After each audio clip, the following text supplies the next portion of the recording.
हमारे देश में भी वही हाल होगा जो पाकिस्तान में होता रहा है।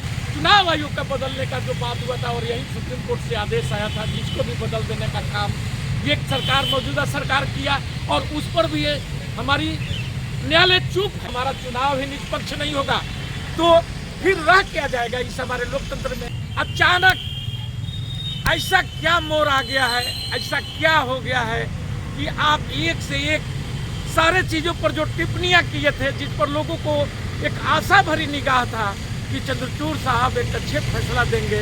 जैसे कि आप महाराष्ट्र का ही ले लीजिए, जिस पर खुद यही चंद्रचूड़ साहब अपना बयान दिए थे भरी अदालत में कि यदि उद्धव जी इस्तीफा नहीं दिए रहते तो मैं इनका सरकार बनवा देता।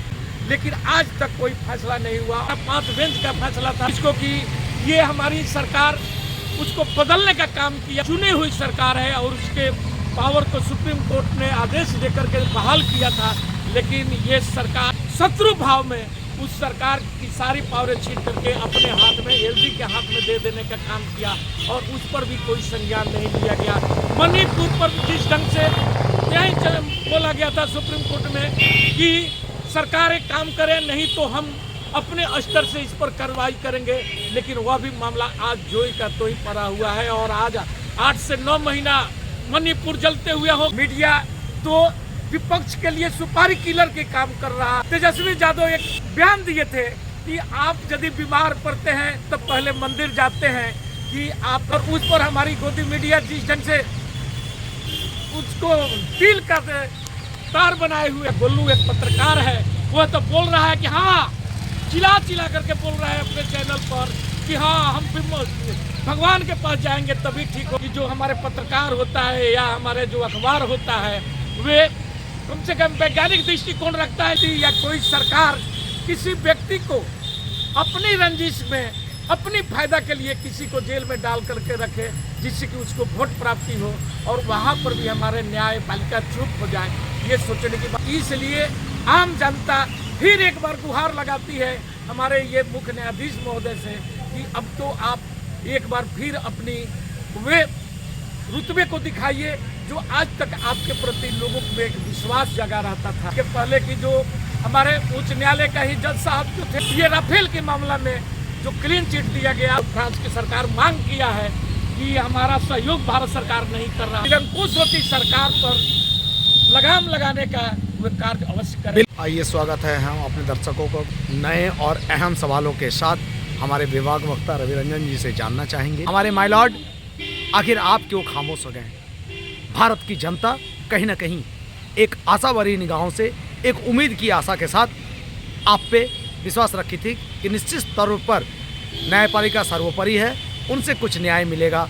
और अचानक आपकी खामोशी कहीं ना कहीं हम भारतीयों के लिए चिंता का विषय है।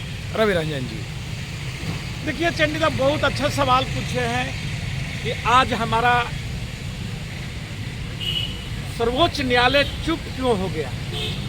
क्योंकि जब 2022 में यही चंद्रचूड़ साहब यानी धनंजय चंद्रचूड़ साहब जब शपथ ग्रहण किए थे तो जनता में एक बहुत बड़े विश्वास जगा था, क्योंकि पुरानी सुप्रीम कोर्ट के जो जजों के जो व्यवहार था और जो कार्यकालों को देखते हुए लोगों में एक उत्साह आया था कि ये नए हमारे चंद्रचूड़ साहब आए हैं और ये लोगों की और देश के हित में, जनता के हित में अपने फैसले सुनाएंगे। और उन्होंने किया भी।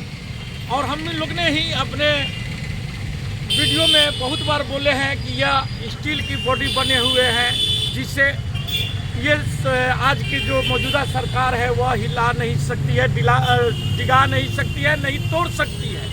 लेकिन अचानक ऐसा क्या मोड़ आ गया है, ऐसा क्या हो गया है कि आप एक से एक सारे चीज़ों पर जो टिप्पणियां किए थे, जिस पर लोगों को एक आशा भरी निगाह था कि चंद्रचूड़ साहब एक अच्छे फैसला देंगे। जैसे कि आप महाराष्ट्र का ही ले लीजिए, जिस पर खुद यही चंद्रचूड़ साहब अपना बयान दिए थे भरी अदालत में कि यदि उद्धव जी इस्तीफा नहीं दिए रहते तो मैं इनका सरकार बनवा देता। लेकिन आज डेट पर डेट मिलते जा रहा है, लेकिन आज तक कोई फैसला नहीं हुआ। और उसमें एक लाइन ये हो गया कि वहाँ के अध्यक्ष ही वो वहाँ के जो विधायक हैं, जो बागी विधायक है जो सरकार जाकर के बनाए हैं, उन पर फैसला लेने के छोड़ दिया गया और उस पर भी कोई कार्रवाई नहीं हो रही है। नहीं, राज्यपाल साहब जो अनैतिक ढंग से वहाँ की सरकार बनवाए थे, उन पर भी कोई आज तक स्पष्ट फैसला नहीं हुआ। दूसरी मामला, अब देख लीजिए, चंद्रचूड़ साहब का ही फैसला था, 5 बेंच का फैसला था दिल्ली कोर्ट का, जिसको कि ये हमारी सरकार उसको बदलने का काम किया। वहाँ के जो कि चुनी हुई सरकार है और उसके पावर को सुप्रीम कोर्ट ने आदेश देकर के बहाल किया था, लेकिन ये सरकार एक शत्रु भाव में उस सरकार की सारी पावरें छीन करके अपने हाथ में, एलजी के हाथ में दे देने का काम किया और उस पर भी कोई संज्ञान नहीं लिया गया। मणिपुर पर जिस ढंग से यही बोला गया था सुप्रीम कोर्ट में कि सरकार एक काम करे, नहीं तो हम अपने स्तर से इस पर कार्रवाई करेंगे, लेकिन वह भी मामला आज जोई का तो ही पड़ा हुआ है और आज 8 से 9 महीना मणिपुर जलते हुए हो गया। अभी हाल फिलहाल में 4 अभी हत्याएं हुई है और कोई वहाँ पर ऐसा लग रहा है कि कोई भी सरकार नहीं है।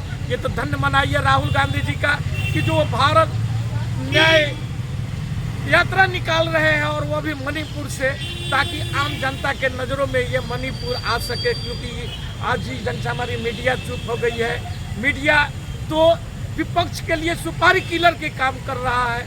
अभी देखे होंगे कि तेजस्वी यादव एक बयान दिए थे कि आप यदि बीमार पड़ते हैं तो पहले मंदिर जाते हैं, कि आप भगवान के पास में अब जाकर गुहार लगाते हैं। और उस पर हमारी गोदी मीडिया जिस ढंग से उसको टील का तार बनाए हुए है और वे, जबकि सभी लोग जानते हैं, और एक आपका अंबानी का जो चैनल है जिसका गोलू एक पत्रकार है, वह तो बोल रहा है कि हाँ, चिल्ला करके बोल रहा है अपने चैनल पर कि हाँ हम भगवान के पास जाएंगे तभी ठीक होगा। यानी कि लोग सोचता था कि जो हमारे पत्रकार होता है या हमारे जो अखबार होता है वे कम से कम वैज्ञानिक दृष्टिकोण रखता है, लेकिन आज उसको भी ये लोग धजिया उड़ाने का काम कर रहे हैं। और सिर्फ एक ही ये लोगों का काम रह गया है कि विपक्ष क्या बोल रहा है और उसको राई को तार बना दिया जाए, इस खोज में ये लोग लगे रहते हैं। क्योंकि इनको चटुकारिता करना है, अपने मालिक को खुश करना है और मालिक जो दलाली करता है सरकार का और उनको खुश करके रखना है, ये इनकी काम रह गया है। मैं आता हूँ अब आपके ये चीफ जस्टिस साहब की बयानों पर और जो हमारी अदालतें की जो आज की स्थिति जो बन गई है, जिससे लोगों में एक मायूसी छा गई है। दूसरी घटना कि आप देख लीजिए कि एक उमर खालिद को आज 3 साल से जेल में रखा गया है। उस पर ना चार्जशीट दिया जा रहा है, नहीं करो ये बतलाया जा रहा है कि आखिर की उस पर धाराएं क्या है। क्या कोई व्यक्ति या कोई सरकार किसी व्यक्ति को अपनी रंजिश में, अपनी फायदा के लिए किसी को जेल में डाल करके रखे जिससे कि उसको वोट प्राप्ति हो और वहाँ पर भी हमारे न्यायपालिका चुप हो जाए, ये सोचने की बात है। मैं उमर खालिद या कन्हैया कुमार का पक्ष नहीं रख रहा हूँ, लेकिन हमारा जो न्याय व्यवस्था है, हमारे उस न्याय व्यवस्था को एक बार उस पर देखने की आज ज़रूरत पड़ी है। आज उसे देखने की ज़रूरत है, आम लोगों की देखने की ज़रूरत है कि क्या हमारे देश में भी वही हाल होगा जो पाकिस्तान में होता रहा है, जहाँ पाकिस्तान में भी सरकार जो सरकार रहती है, वहाँ की जो राष्ट्रपति होता है और उसके ही इशारे पर वहाँ की सरकारें चलती है, वहाँ की आम जनता की या कोर्ट हो या क्या वह स्थिति हमारे भी देश में आने जा रहा है।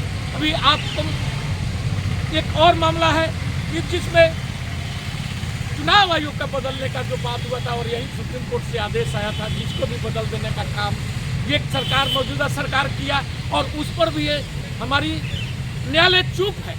जबकि खुद ही स्वतः संज्ञान लेकर के सरकार ये हमारा न्यायालय चाहता तो उसको इस चीज़ों को रोका जा सकता था। क्योंकि जब हमारा चुनाव ही निष्पक्ष नहीं होगा तो फिर रह क्या जाएगा इस हमारे लोकतंत्र में। और लोकतंत्र की यदि इस ढंग से दिया उड़ाते रहा जाएगा और न्यायालय भी चुप रहेगा तो फिर ऐसे इस लोकतंत्र की जो हमारे विपक्ष की पार्टियां बोलती है कि लोकतंत्र की हत्या हो रहा है और फिर भी न्यायालय दर्शक बन करके सारे चीज़ों को देख रहा है, ये सवाल उठ रहा है। और इसलिए आम जनता फिर एक बार गुहार लगाती है हमारे ये मुख्य न्यायाधीश महोदय से कि अब तो आप एक बार फिर अपनी वे रुतबे को दिखाइए जो आज तक आपके प्रति लोगों में एक विश्वास जगा रहता था।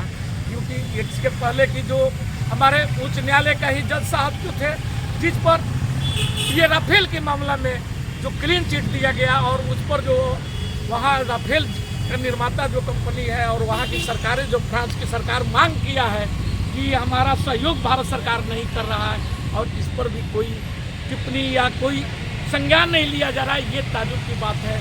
और वही राम मंदिर का तो एक मान लीजिए कि मान लिया गया कि वे जनभावनाओं को देखते हुए जो भी न्यायालय का फैसला आया, लेकिन सबसे बड़ी लोगों में ये सोच जरूर आया कि जो व्यक्ति कुछ दिन पहले तक 4 जजों के एकदम उसी परिसर में उच्च न्यायालय में और जाकर के प्रेस कॉन्फ्रेंस कर करके बतलाया था कि सरकार हमें दबाव में डालना चाह रही है, और वही चीफ जस्टिस जाकर के उसी सरकार के गोद में बैठ जाते हैं और आज राज्यसभा का सदस्य बन करके और विश्व गुरु का गुणगान गा रहे हैं। ये सब सारे चीज़ों को देख करके ध्यान देने की ज़रूरत है। और आज चंद्रचूड़ साहब से हम लोगों का आशा ही नहीं, पूर्ण विश्वास है कि जो भी अभी उनके यहाँ मामलाएं हैं उस पर त्वरित कार्रवाई होगी और इस निरंकुश होती सरकार पर लगाम लगाने का वे कार्य अवश्य करेंगे। बिल्कुल, न्यायपालिका के सर्वोपरि हमारे चंद्रचूड़ साहब निश्चित तौर पर सारे मामलों पर अपनी पैनी निगाह रखे होंगे। प्रक्रिया न्यायिक है, इसलिए हो सके विलम्ब लगेगा, मगर भारत की जनता को ऐसे लोगों पर विश्वास है, आस्था है, उम्मीद है और इस पे हमारे सर्वोपरि निश्चित तौर पर खरा उतरेंगे।